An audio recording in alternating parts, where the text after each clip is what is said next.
everyone, this is Natul from Hug Mission Market, and as you can tell, I brought a guest along with me. This is Lindsay. We've been friends for how long? How old are our oldest are 16 and 15, so yes. like 10, 12 years?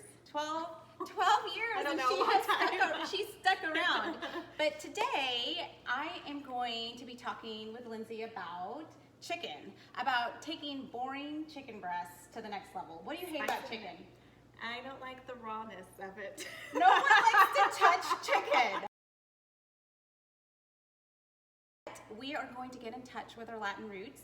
Lindsay may not look it, but she is 50% Latina. I am. Where's your dad from? Argentina. So Argentina. So we are going to be bringing a little bit of South American flair to our chicken today. So stay tuned. First thing we're going to do before we prepare our chicken is we are going to work on our mango avocado salsa. Who doesn't love avocados, right? I love avocados. Yes. And so I've got an avocado, I've got a mango. So here's a mango. Unfortunately, my supermarket did not have any ripe mango or avocados. But so I have a question. Yes. How do you know how to pick a ripe avocado, mango? That is a really good question. Because that's my biggest struggle when I shop. So you want your mango to have more of this orangey yellow color. Unfortunately, this is green on one side and orange on the other. And the other thing you want is for it to be tender to the touch, like this one is pretty hard. And then also something else with tropical fruit like pineapple, even cantaloupes. I'm the weird lady that smells my produce. I mean, you know, but you know that it's ready when you see, like, you don't really smell a whole lot, but when it's nice and ripe and ready to go, you're gonna pick up the sweetness. It releases a fragrance. All right. And so that's how you know. That's a good question. That's how you know that a mango is perfect for cutting up. And then of course, you know, an avocado is it's gonna be a little darker in color and it's going to feel a little tender. It's always, I don't know about you, but like when I'm picking avocados, I'm like, okay, this one will be for tomorrow. Yes. This one this will is for be tonight. Yeah. This one feels like it'll be perfect for dicing, and this one will definitely guacamole. Yeah. So, you know, you just kind of have to think things through. But I'm gonna show you how to cut mango. Please. So the first thing you do is and I got this from Rachel Ray. I was a hardcore Rachel Ray fan. Me too. Back when, were you? Like, who wasn't? She always gives her produce feet. This is what she called it, to stabilize it so that it doesn't roll and you risk the chance of like cutting. Yeah. So what I do is now that it has feet, I kind of go in a little bit and I feel for the seed. And so like right there, I'm up against the seed. And so I want to go a little bit to the right and I just kind of follow the curve of the seed. Nice. And I do that on all sides. And you really want to try to get as much of the flesh as you can. So you really want to feel your way. It may not be perfect the first time, but you want to feel your way around that seed. See? Beautiful. And so you can go through and work a little closer, and those are for mama while I'm dicing. But I'm not gonna do that today. I'm gonna set that aside. And then I'm going to take this, you can leave it in your hand, but first timer, I'm gonna suggest that you put it against the board, but I'm gonna actually do it in my hand so you guys can see. Okay. I'm gonna lightly, be careful, don't go through the mango and puncture your hand. That's why I'm saying you could do it on the cutting board. But I'm going to dice it while it's still in the skin, because once you do that, you just pop it out. Perfect. And generally, when the mango is ready and ripe, it's very easy to scrape off. This one's still a little green, so I'm gonna have to cut. I'm gonna actually have to cut the cubes down like that, and then like break them up into the bowl. Do you wanna try it? Sure. Okay. You can leave it on the board. Okay, so just make little cubes. And then... That's right. Be careful, that knife. like I like to keep my knife sharp. So we're gonna finish dicing up the mango and I'm gonna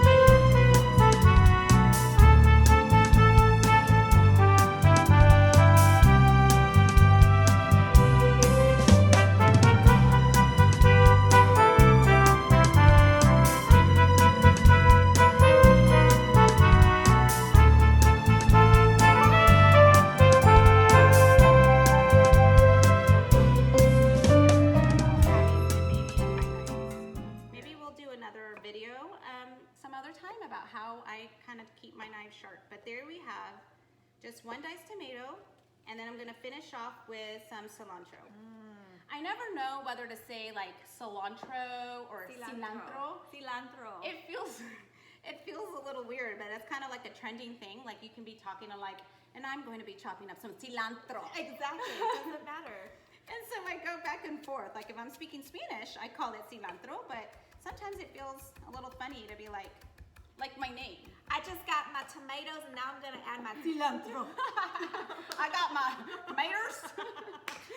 Yeah, it love feels kind of weird, you know, that Venezuelan Texas culture, but I wish y'all could smell this. It smells so good. I could just like get a spoon and a little salt and just eat it right out of the bowl. and it's so good for you too.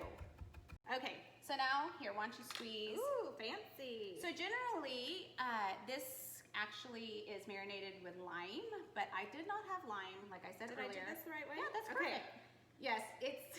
Okay, I worked out this morning, so let's see if my muscles will work. Okay. Yeah, it goes a little wide, but you want, once you kind of get that first press in there, it squeezes through. Do you not have one of these? No, I need to get one of these. Man, I love them. Going to Target. How do you squeeze your lemons? I just hands the I've never old-fashioned way. asked. So one thing I learned from Rachel Way is if you don't have a nifty thing like this, you always squeeze it up so the Yes, juices flow down and the seed doesn't get in there. I learned that too. Thank you, Rachel. We're better chefs because of those little nuggets of advice. So everyone is always looking for ways to spice up your chicken breasts, right? And a really fun way, you've probably battered your chicken with like panko and breadcrumbs. What other things have you done? Cornflakes. Cornflakes, yes, I did that a while ago, yeah. And tortilla chips. But another fun way to incorporate a little bit of exotic into your kitchen is through these little babies right here, plantain chips. You want to make sure you don't get the sweet ones. You want to make sure you get the salty kind because you don't want to add some sweetness because we're going to add sweetness with some salsa later. So just pop the bag open. It's super, super easy. Everyone should have a food processor in their kitchen. So just dump it all in there.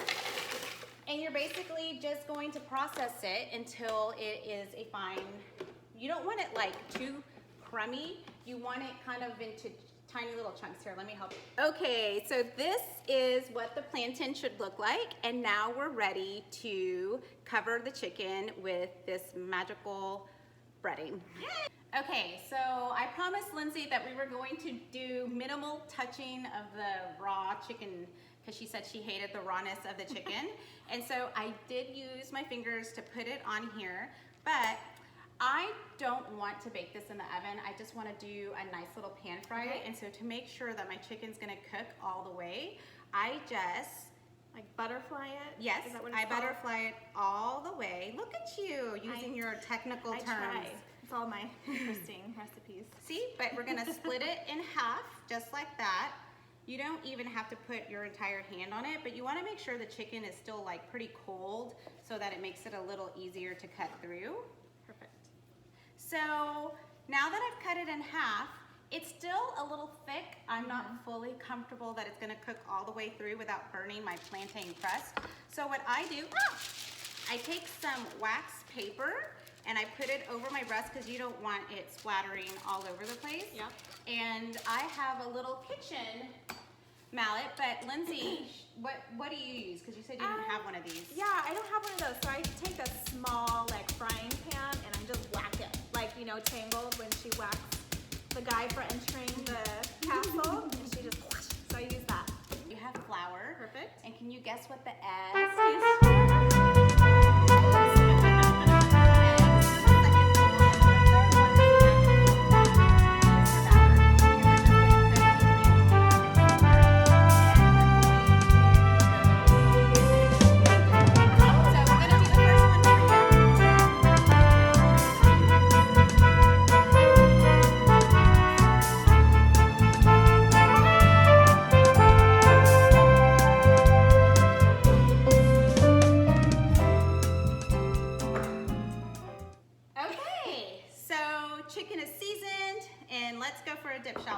While you dip the first one in the flour, I'm going to crack a couple of eggs in here. And do you like pat it or you just lightly coat it? That's a good question. You don't want to get chunkies on there like a flour, so you just want to lightly lightly coat it, and then Okay. shake off the excess. And then here are the eggs. So we're gonna do 4 chicken breasts here today. I went ahead and put the eggs, and the eggs are really yolky. I like to add just a little bit of water to kind of just thin it out. I have heard of people doing milk, so Yes. milk or water is better? I do water because adding milk just adds extra protein, which makes it a little bit more prone to burning. Got it. So I just like to thin it out with a little bit of water. So now that you've put flour on these, you're gonna do a light dip in the eggs, and then you're gonna press it into the plantain chips. Okay, awesome. My first skinny dipping victim. Here we go. Here we go. So Lindsay, do you remember when we met? Do you remember, like, In Sunday school, right? reminiscing? But yeah, I remember the first time I saw you, you had super short hair. Like Okay. you had it in a ponytail, and you were taking Wow. pictures in like the childcare. I don't know, like of our church. Okay. Maybe it was a VBS or Maybe. something, and I thought she's so cute. And I tried to like get your attention, but like not one smile came out of her. It was a dark time. It was a dark time. But then it was shortly after that I like randomly invited you to Galveston. Yes, which I never would have done. That was something, you know, stepping out of my comfort zone, which I've learned a lot about in life these last few years. That it's just better when you get outside your comfort zone and do things that you wouldn't normally typically do. So going to Galveston with a stranger is not something I typically would Like do. it wasn't just a day trip. Like I invited her to spend the night. Yeah. With all the kids. Yeah. How many kids did you have at that time? I honestly do not recall. I think it was only 3, but I'm not sure. I think it was 3. I may have been pregnant somewhere along the way. And I only had 2. I had 2 at the time. Yeah, but you came and we had such a great time. Yeah. And after that, we became kind of like the lady bosses of our Sunday school Yeah, class. the lady bosses. We did like all the social events and led like, I don't know, it was just a really sweet time. It was. With our tinies along and just really trying to just, you know, do the best we could at the time. And it was, I don't know, it was fun. It was fun. Okay, It's so been there fun. you go. Look at that. Perfect. Yeah, you do end up with like lovely fingers. Do not lose the chicken. Yeah. So we're gonna show you how to pan fry this. All right, so now for the fun part, we are going to lightly pan fry this beautiful chicken that Lindsay breaded for us.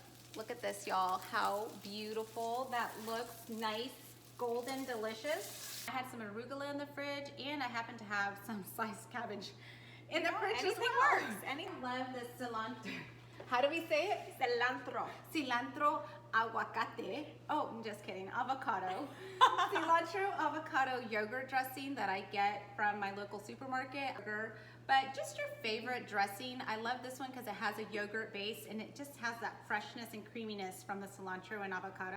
Beautiful. Just like that. And then I'm gonna set it aside and let's slice into our chicken. This chicken looks amazing. So just little like chicken finger slices.